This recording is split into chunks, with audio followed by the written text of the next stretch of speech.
Haberimiz yokmuş. Hele sen bir söyle. Ayol nasıl oynattı bir anlatsana. Ay hiç zor olmadı.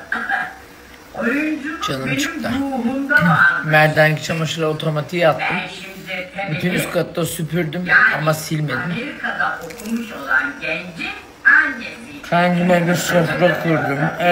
Izıyıcı. Havalı bir kadın.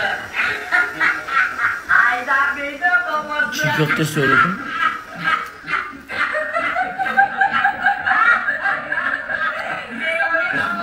Oh! Şu çayı içtim ya Allah'ım. Mahallenin muhtarlığını da açtım. Ben bir şey anlamadım. Şimdi birazcık dinlenebilirim. Hiç şaşırmadım Mehpare. Bir dakika anne.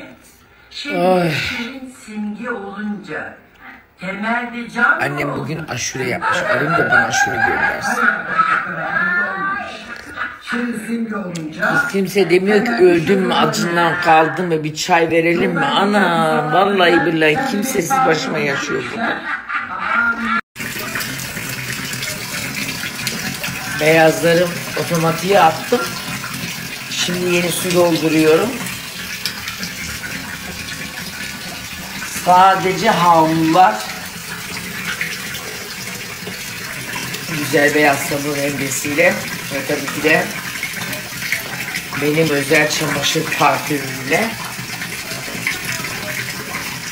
Bak görüyor musun? Şaşır. Pamuk gibi yıkıyor. Pamuk. Oh. Burada ön yıkama yaptım, öbür beyazları güzel kaynaklar attım şimdi otomatik onlara. Canlarım benim. Yıkanın güzel. O sabunun rendesiyle var ya pamuk gibi oluyorlar, pamuk. Bunları da yıkayayım en azından çamaşırım kalmasın yarına. Kurutmada kuruturum. Yarın da bunları ütüler kaldırırım. Hakkımızda hayırlısı be gülüm.